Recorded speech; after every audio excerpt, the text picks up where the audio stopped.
تو ایک سوال یہ کیا جاتا ہے کہ حضرت حسن کی جب وفات کی خبر آئی تو جو ساتھ صحابی تھے بیٹھے انہوں نے انا للہ و انا الیہ راجعون پڑھا. جیسے کسی کی وفات کی خبر آئے تو سننے والا جو ہے انا للہ و انا الیہ راجعون پڑھتا ہے. تو جب یہ پڑھا تو حضرت معاویہ نے ان سے سوال کیا کہ آپ کیا اسے مصیبت سمجھتے ہیں ان کی وفات کو؟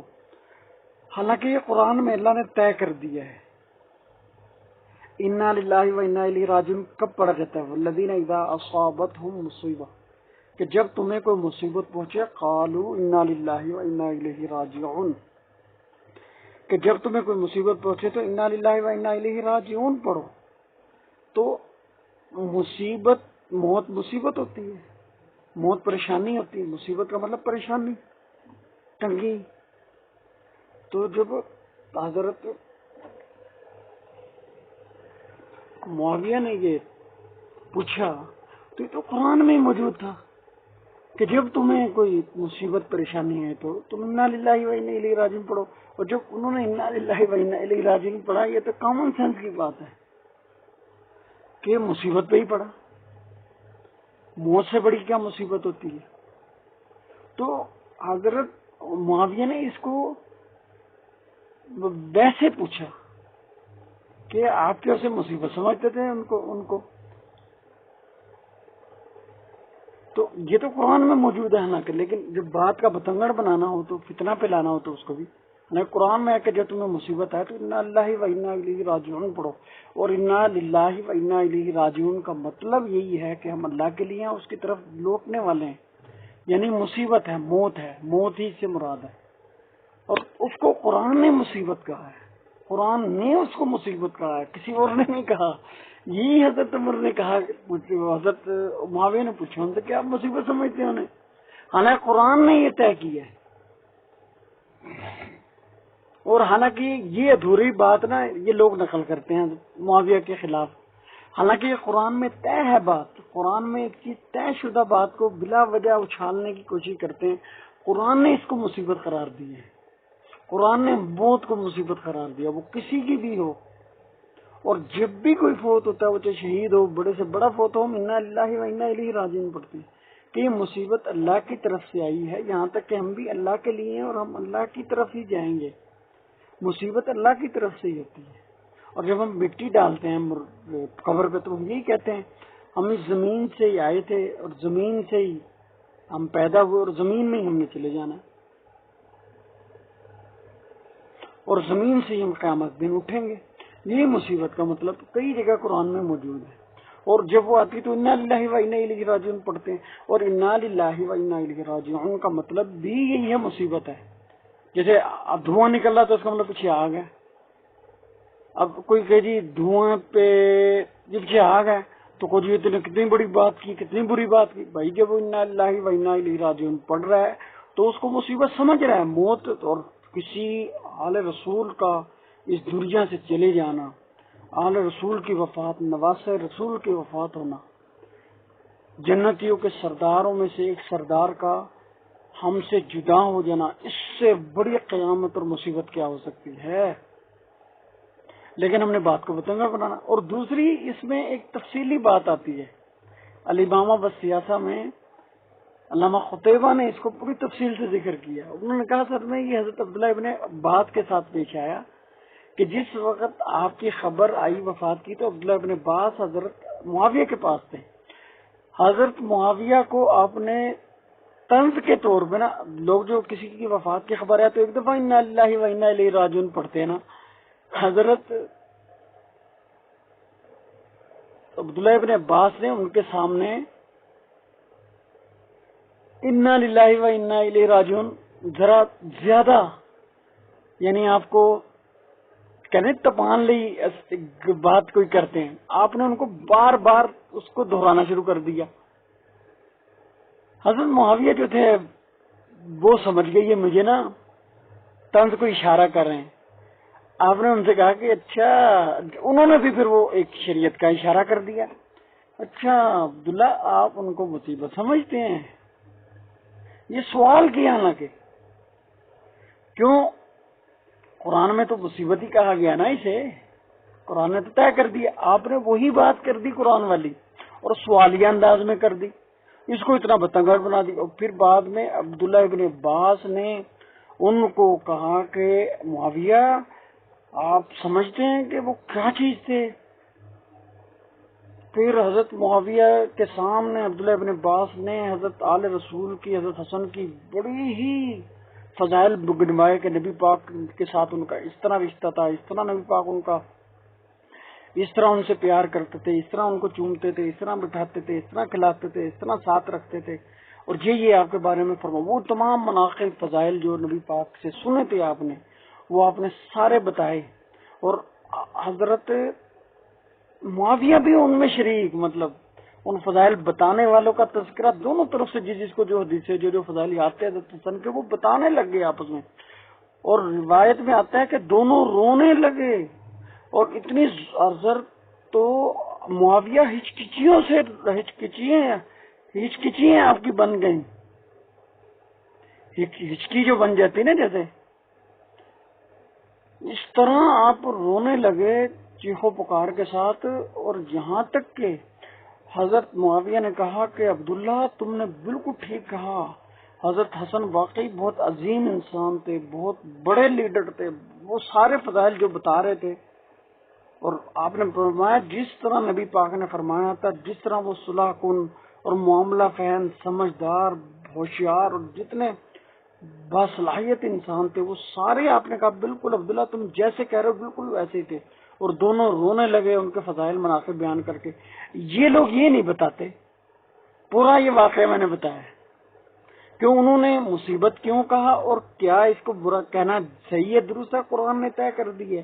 پھر دوسرا انہوں نے کیوں کہا کہ بھئی تم مصیبت سمجھتے، سوال کیوں کیا، اس کی بیک گراؤنڈ بھی بتا دی، اور بعد میں ان کے فضائل بیان کرتے رہے دونوں، اور بعد میں روتے رہے، اور ان کی کمی کو یہ کہا دونوں نے، اب حضرت معاویہ نبی کے، ان کی کمی اب پوری نہیں ہوگی، بہت عظیم انسان تھے۔ یہ لوگ یہ ذکر نہیں کرتے پورا واقعہ۔ تو یہ تھا ایک سوال جس کا ہم جواب دینا چاہ رہے تھے۔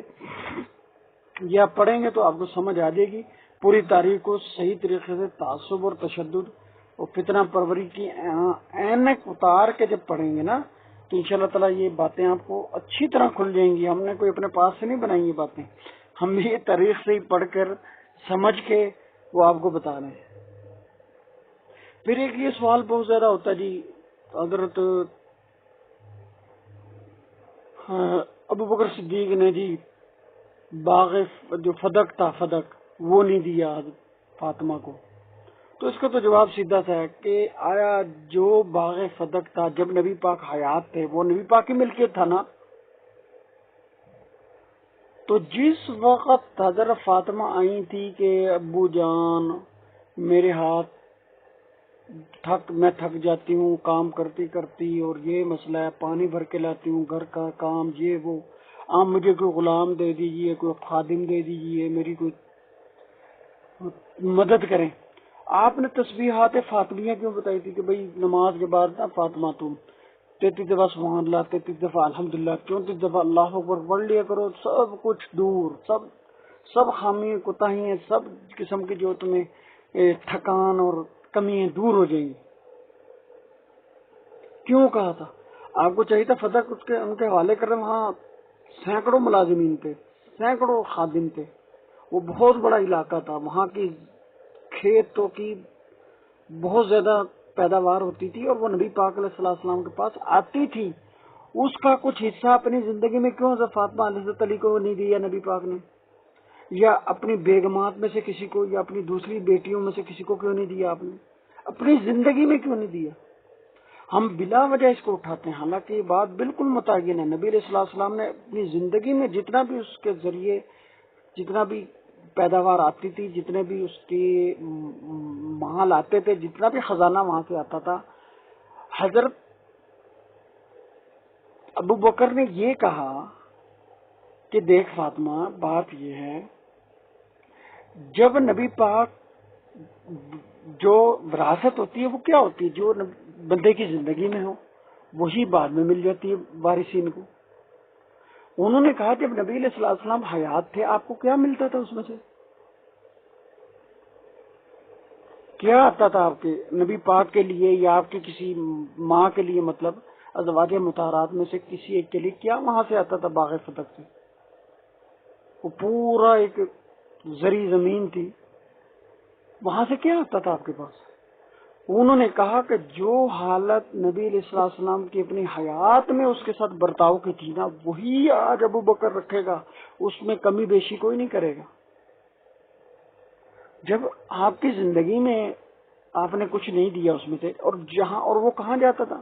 وہ سارا اکٹھا ہو کے بیت المال میں آتا تھا، اور یہاں غریبوں، مسکینوں، یتیموں کے لیے اس کے مختلف حصے کیے جاتے تھے، وہ وہاں تقسیم ہوتا تھا۔ آپ نے کہا کہ جب زندہ تھے تب وہ جہاں جاتا تھا ابو بکر اب بھی وہیں بھیجے گا، نہ اپنی بیٹی جو ازواج مطہرات میں سے ہیں عائشہ، حالانکہ وراثت میں اگر بیٹی کا حق ہوتا ہے نصف، تو بیوی کا بھی 8واں حصہ ہوتا ہے، اولاد اگر ہو تو 8واں، اگر اولاد نہ ہو تو 4تھا حصہ ہوتا ہے۔ حضرت ابوبکر صدیق نے حضرت عائشہ کو بھی کچھ نہیں اس میں سے دیا، حالانکہ وہ بھی وارث تھی، ام سلمہ زندہ تھی، وہ بھی وارث تھی، ان کو بھی کچھ نہیں دیا، اپنی بیٹی کو بھی کچھ نہیں دیا۔ کیوں؟ آپ نے یہ کہا کہ جس حالت میں تھا نا، جہاں جہاں آپ کی زندگی میں جاتا تھا وہ وہیں اب بھی جائے گا، اس کے علاوہ نہیں کہیں جائے گا۔ حضرت عائشہ نے، حضرت فاطمہ نے جب کہا جی وراثت میں تو انہوں نے کہا ٹھیک ہے، لیکن بات یہ کہ یہ خود میں نے نبی علیہ الصلوۃ والسلام سے سنا ہے کہ انا معاشر الانبیاء لا نورث، کہ ہم انبیاء لوگ ہوتے ہیں، ہم کبھی کسی کو وارث نہیں چھوڑتے، ہم وارث نہیں چھوڑتے۔ ما ترکنا صدقہ، جو کچھ بھی ہمارے پیچھے رہ جاتا ہے، مال جائیداد جو بھی کچھ، وہ صدقہ ہوتا ہے، کیونکہ نبی کسی ایک کا نہیں ہوتا، نبی پوری امت، پوری قوم کا ہوتا ہے، تو وہ پوری امت کے مساکین کا وارث و والی ہوتا ہے نبی، تو ساری دنیا میں جو مسکین ہوتے ہیں وہ اس کے وارث ہوتے ہیں۔ دیکھیے نبی علیہ الصلوۃ والسلام جب زندہ تھے، حیات میں تھے، آپ جب موجود تھے تب بھی آپ نے نہیں دیا، انہوں نے کہا اب میں کہاں سے دے دوں؟ جیسے وہ پہلے استعمال ہوتا تھا نبی علیہ الصلوۃ والسلام کی طرف سے، آج بھی وہ ویسے ہی استعمال ہوگا، اور ابو بکر صدیق کے زمانے میں ویسے استعمال ہوتا رہا، عمر کے زمانے میں، عثمان کے، حتیٰ کہ حضرت علی آئے، انہوں نے بھی وہ حضرت فاطمہ کی اولاد یعنی حسن حسین تو زندہ تھے، اور جو دیگر خواتین جو زندہ تھی حضرت فاطمہ کی اولاد میں سے، ان کے حوالے نہیں کیا، ان میں سے ایک پائی بھی اس میں سے لے کے اس طرح نہیں دی جس طرح نبی پاک استعمال کرتے تھے، وہ جیسے ابوبکر صدیق، عمر، عثمان کرتے رہے، ویسے ہی حضرت علی بھی، پھر حضرت حسن جب خلیفہ بنے آپ نے بھی ایک پائی نہ خود لی اس وراثت ترکہ کہہ کے اسے باغ فدق میں سے، نہ ہی حضرت حسین کو لینے دی، نہ حضرت حسین کی اولاد نے اپنی اولاد میں سے کسی پر خرچ کی، وہ ویسے ہی رہی جیسے حضرت ابوبکر صدیق کے زمانے میں تھی۔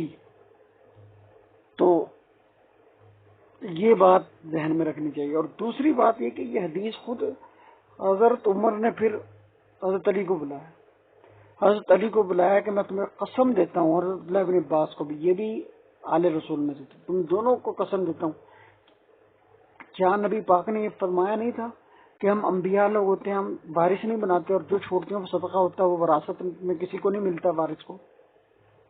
حضرت علی نے تصدیق کی کہ ہاں، عبداللہ بن عباس نے بھی تصدیق کی، بالکل نبی پاک نے یہ فرمایا تھا۔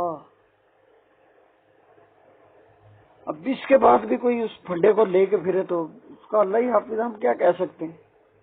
حضرت بخاری شریف میں اسی باب میں جس میں حضرت عائشہ کی، حضرت فاطمہ کی حضرت ابوبکر صدیق سے لڑائی ہے کہ حضرت فاطمہ نے پھر بولے نہیں اور یہ نہیں کیا وہ نہیں کیا، اب یہاں دیکھ کتنی واضح بات ہے، جب وہ غلام لینے آئیں نبی پاک نے ان کو تسبیحات فاطمیہ دی، ان کو کوئی فدق میں سے ایک پائی نہیں دی، اور نہ اپنی کسی بیوی کو دی، اور حضرت ابوبکر صدیق نے حدیث سنائی، اس حدیث کی تصدیق حضرت علی اور حضرت